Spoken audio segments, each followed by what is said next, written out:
Okay, let's keep going with this exponents and surds problem, and let's just try this one. 5 to the 2a plus 1 over 25 to the a minus 5 to the 2a plus 1 there.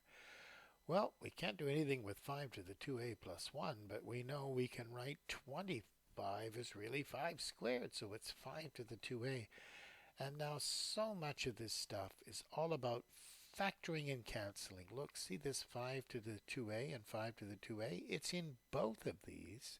So it's a common factor. So we can write it outside a bracket. 5 to the 2a times 1 gives me 5 to the 2a.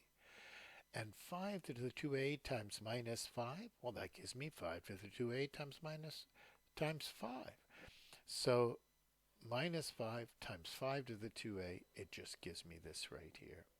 Now 5 to the 2a plus 1 is really 5 to the 2a times 5 to the 1. And I split it up like this so you can see that 5 to the 2a and 5 to the 2a there, because it's all multiplication up here. You're not canceling across an addition or subtraction sign. It just cancels. 1 minus 5 is negative 4, and 5 divided by negative 4 is negative 5 over 4.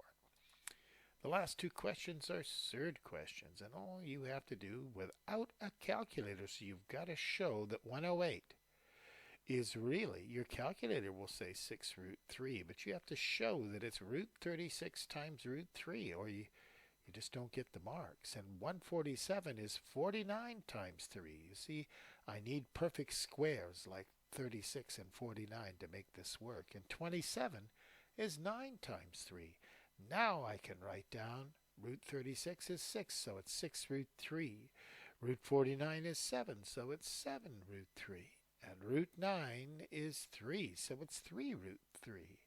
Now these things are really like terms. They're all root 3's. So it's 6 plus 3 minus 7. That's 2 root 3. Or you can do it in a different order, but 6 plus 3 is 9. Minus 7 is 2 root 3. Well, the square root of 3 times the square root of 3 is 3 by definition. That's what square roots do. And then 2 times 3 is 6. Now the last question's pretty tricky. It's also all about factoring. If I make this 7 to the 2008 and multiply it by 7 to the 2, I get 7 to the 2010. And then minus 7 to the 2008 times minus 1 gives me this part. Now why is that such a good idea? Because this 7 squared minus 1, 49 minus 1, is just root 48. And then you've got root 7 to the 2008 divided by root 7 to the 2008. But there's just a lot, well, anything divided by itself equals 1. Or you can say this is 1, take the square root of it, you get 1.